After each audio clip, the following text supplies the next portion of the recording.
arrive bientôt au Rivier. Il y a le panneau.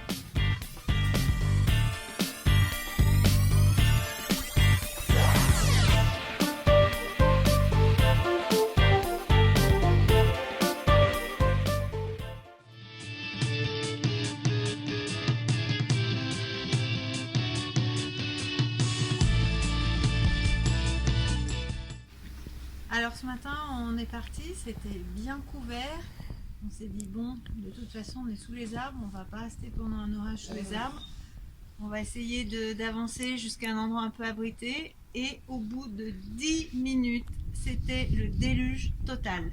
On n'a même pas eu le temps de sortir les Gore-Tex, rien que couvrir le sac à dos, mettre les pèlerines, on était trempés, la pluie, le vent, le parterre complètement inondé. Voilà, on s'est pris 2 saucées monstrueuses. On a essayé d'aller au musée Hydrelec, c'est fermé lundi. Et on s'est retrouvé dans un abribus, nos pantalons trempés, collés aux jambes, les chaussures complètement inondées. Il a fallu qu'on vide nos chaussures. Voilà, pas très fiers, en se disant on va essayer de faire sécher les choses. Et là, 2 anges gardiens arrivent. Un ange gardien qui habite juste à côté nous propose de nous aider et je vais là-bas et on passe 1 heure au sèche-cheveux à sécher nos chaussures. Et un autre ange gardien, une dame qui habite un peu plus loin là-bas, nous propose aussi de nous aider et elle emmène tous nos vêtements mouillés et les fait passer au sèche-linge. Et là, merci, on est sec et on va pouvoir repartir.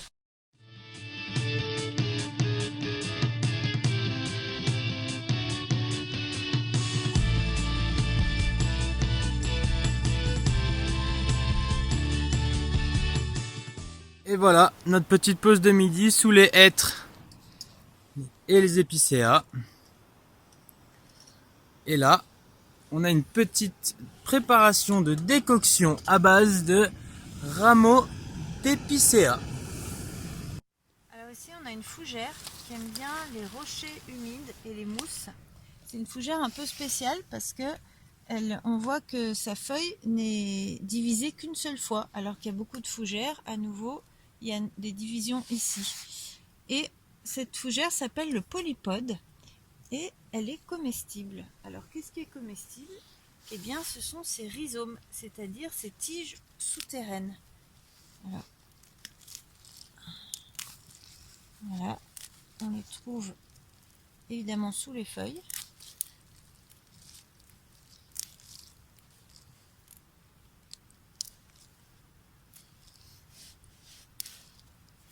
C'est ces morceaux de tiges qu'on va pouvoir manger. Alors elles ont un petit peu le goût de réglisse et elles sont désaltérantes. Donc on enlève toutes les petites racines autour du rhizome. Voilà, on l'épluche. Pourquoi on appelle ça un polypode? Eh bien on le voit quand on l'épluche. En fait, à chaque fois qu'il y a une feuille, il y a une sorte de cicatrice. Et on dirait que ce rhizome a plein de petits pieds. Bon. Attention, Lounis va goûter pour la première fois du polypode. Ça se trouve, je vais tomber par terre. Hein. T'appelles les urgences si... Ah non, en vrai, c'est bon, t'as raison, c'est bien adultérant. Quand on crotte, il y a une sorte de jus qui sort et qui vient... Ah, ça a vraiment le goût de réglisse. On dirait le sirop anthésite un peu, tu sais. Super bon. Ah ouais, très bon. Validé? Validé. C'est bon pour notre entrée alors? Carrément.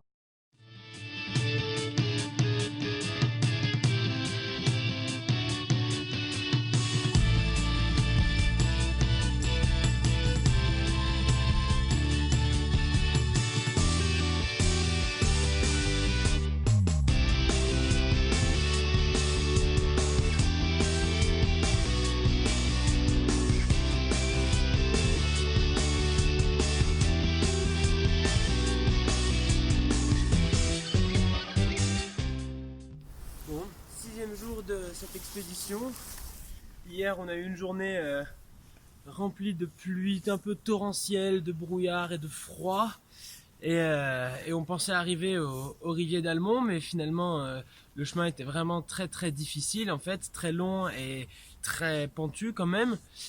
Et quand on est arrivé ici, à mon voisin, et ben on voit ce chalet, le chalet de mon voisin, un petit refuge dans lequel on a pu s'abriter, faire sécher un peu les affaires.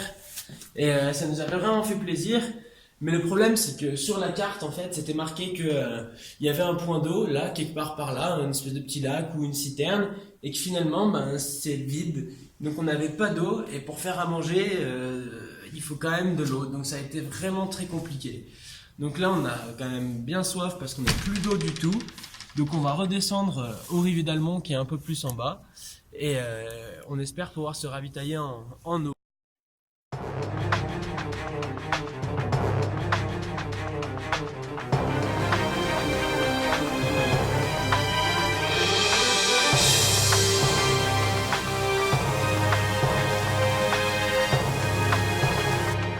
Ça y est, le Rivier d'Almont, on y est. Ça a été notre étape, on n'a pas pu la faire hier, mais là on y est. Alors voilà, on est enfin arrivé au Rivier d'Almont et là il y avait une belle surprise qui nous attendait parce qu'on a trouvé une adresse super sympa, un bar crêperie qui s'appelle Les Favets et qu'on vous recommande chaudement. D'abord l'accueil est super sympa, ce sont des gens vraiment serviables, on s'est régalé, on nous a dépanné en épicerie et on nous a trouvé une adresse pour dormir ce soir dans une cabane dans les arbres. Là on est trop contents.